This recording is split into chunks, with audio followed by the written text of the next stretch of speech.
네, 오기 경천설이에요. 이게 그 황제내경에서 나오는 썰이죠. 한마디로 썰. 네, 쓰여리. 뭐 5가지 기운의 뭐 경천설. 그 이게 지금 몇 번째 하다가 하려니까 아예 기운이 빠져가지고 하기 힘드네요. 몇 번 지금 시도를 했다가 하나는 뭐 잘못해서 지우고 하나는 또 뭐해서 지우고 지금 이게 3번째 지금 찍는 건데 요즘 젊은 사람들이 그 사주팔자 이 명리학에 그 관심 갖는 분들이 꽤 있더라고요. 그리고 실제로 그걸 공부를 해서 유튜브를 보면 진짜 잘 만들어요. 그 막 영상까지 해가지고. 네, 바람직한 현상이죠. 예, 오늘은 그 별을 좀 아침에 봤는데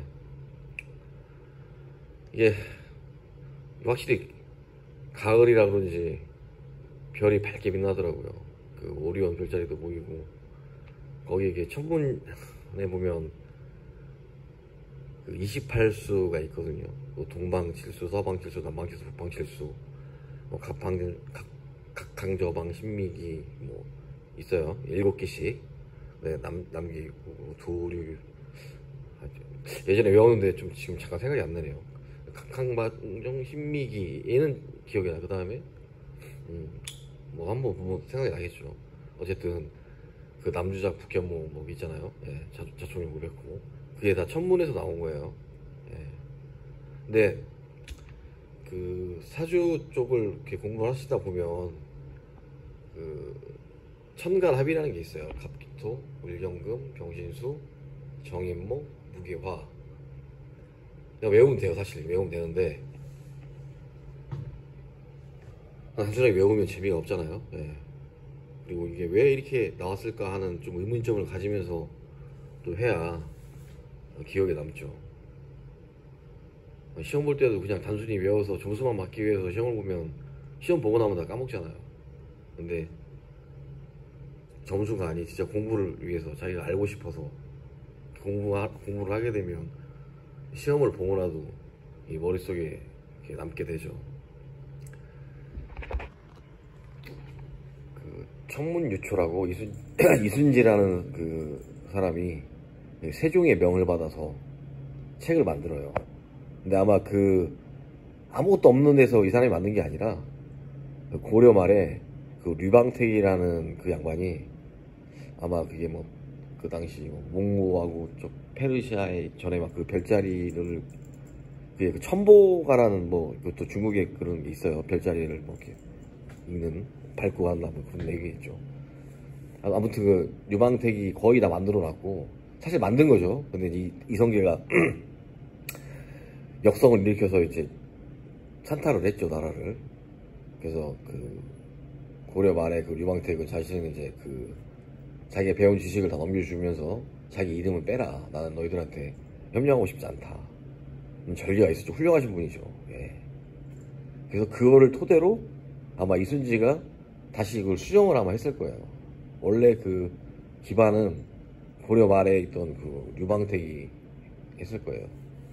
저도 이걸 방송에서 보고 알았어요. 예. 이순지가 천문유초를 만든 거는 뭐 예전부터 알고 있었고 그럼 갑기토가 어떻게 나왔냐? 여기 보면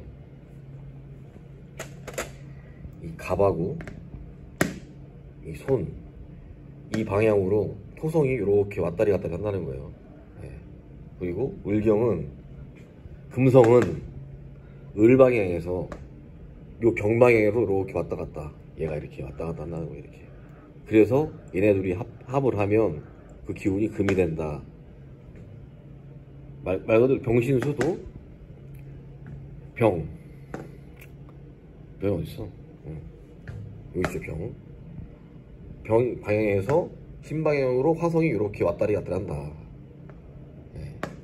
정임 한목은 여기 있죠. 네. 여기 임은 뭐 거의 북방이죠. 정은 남쪽이고 목성은 이렇게 이런 식으로 이렇게 왔다 갔다 한대요. 예.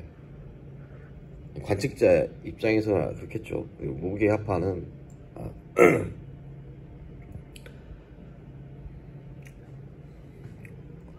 여기 있죠. 이렇게 화성은 이 방향으로 이렇게 왔다 갔다 한다는 거예요. 왜 이렇게 왔다 가냐? 저도 그건 알 수 없죠. 지들이 뭐 이렇게 왔다 갔다 하는 거를 뭐 창조주가 했든 뭐 알아서 생겼든 뭐 그렇게 하는 거죠. 아무튼 이걸 그냥 쉽게 외우는 것보단 그래도 왜 이게 이렇게 되는지 좀 원리를 알고 그 뭐 사주 공부를 하더라도 뭐 그게 낫지 않을까 하는 생각에, 그리고 일반인들도 단순히 그냥 뭐 점쟁이라든지 사주쟁이라든지 뭐 미신이라든지 이런 관점이 아닌, 사실 이게 미신이면 한의학도 미신인 거고 풍수도 미신인 거예요. 한의학, 풍수, 뭐 명리, 천문, 이게 다 결국에는 음양오행에서 나온 거거든요. 우리나라에서 그렇게 울고 빨고 막 세계 자랑을 하는 세종, 이도가 그렇게 음양오행서를 찬양했다고 해야 되나? 아주 거기에 빠졌었죠. 그래서 한글 자체도 다 음양오행서를 기반으로 해서 만들고, 참 아이러니하죠. 세종은 막 얘기를 하면서 정작 그걸로 인해 만들어진 사주 명리학이나 뭐 풍수나 뭐 이런 것들은 또 무시를 하고, 그나마 한의학은 그나마 좀 인정을 받는 것 같은데, 아마 풍수도 풍수쟁이라고 해서 놀림받고 뭐 사주팔자는 그냥 뭐 점쟁이라고 생각을 하는 것 같으니까, 이게 다 그 조선 말 그 일제시대 때의 잔재인 걸로 알고 있어요. 자신들은 그 조선에 있던 그 사주 명리에 관련된 서적을 자기네들이 다 수집을 한 다음에 자기네들은 발전을 시켰죠. 그걸. 그래서 일본하고 대만은 많은 발전을 했어요. 실제적으로 여러 가지 학설도 나오고, 지금도 그 옛날 그 10조선 그 구한말 그 정신에 빠져 있는 사람들이 아직도 많죠. 이게 뭐 비단 일반 사람뿐만 아니라 뭐 재벌들 중에서도 그렇고, 특히 정치하는 애들은 아직도 그 사상에 빠져 있죠. 그냥 새로운 거를 할 생각은 안 하고. 그리고 이게 다 과학인데, 우리가 지금 인류의 필수품이 되는 컴퓨터를 만든 게 이진수죠. 0과 1. 0과 1을 독일의 라이프니치가 중국에 갔다가 8개를 보고 만든 거죠. 결국은 이진수라는 것도 동양의 8개에서 나온 거예요. 그게 이진수가 다시 그 컴퓨터를 만드는 기반이 됐고,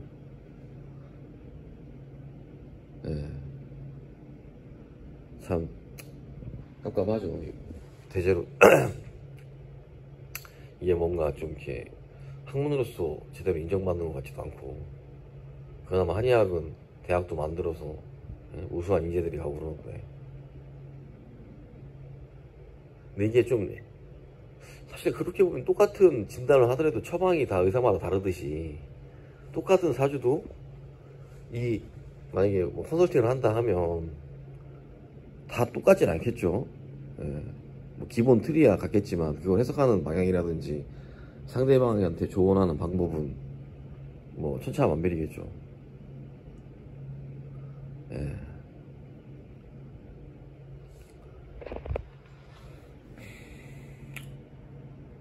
여기서 더 좀 설명을 해야 되는데, 갑하고 기가 앞에서 토가 되는 원인이, 저는 처음에 그렇게 생각을 했어요. 왜 그럴까? 갑은 자른 나무죠. 이걸 사목이라고 해요. 보통 죽은 나무, 땔감으로 쓰는 나무죠. 큰 나무들. 그다음 기는 물을 머금는 흙이에요. 그러니까 무토는 뜨거운 흙, 그러니까 마른 흙이고, 기토는 얘가 물을 머금고 있기 때문에 얘네들이 만났다 그러면 당연히 뭐 썩겠죠. 썩어서 그냥 뭐 양분이 되겠죠. 그리고 을경합금은, 을은 풀, 이끼 뭐 이런 거거든요. 잡초 막 이런 것들. 도끼로 얘를 막 찍는다? 그럼 그 풀들이 도끼에 이렇게 그 벌출을 하다 보면, 낫으로 막 하다 보면 낫에 이렇게 붙잖아요. 이렇게 털들이 조금씩. 그걸 가지고 털이라고 하니까 그러니까 풀이라고 하지 않죠. 예, 낫이라고 하지. 그렇잖아요. 그리고 병신합수는 태양빛이 이 차가운 금속, 신금은 차가운 금속이에요. 귀금속 중에서 이거를 보통 신금을 예전부터 이게 기억이 잘 나나 모르겠네요.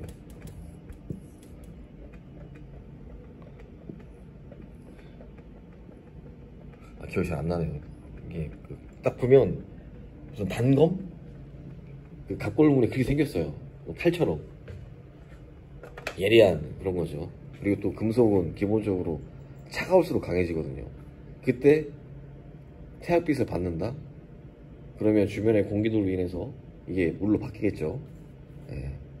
그리고 정임 한목은 모닥불에다가 양동이에 물 담아서 싹 부면 숯만 남죠. 까만 숯.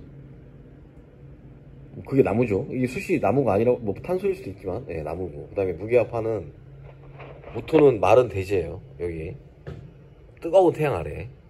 근데 이거를 그 어떤 책에서는 과학적으로 표현이 가능하다고 그래요.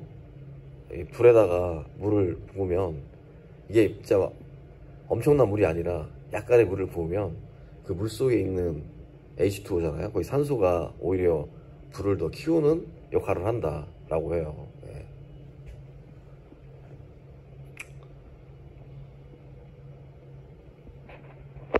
여기까지.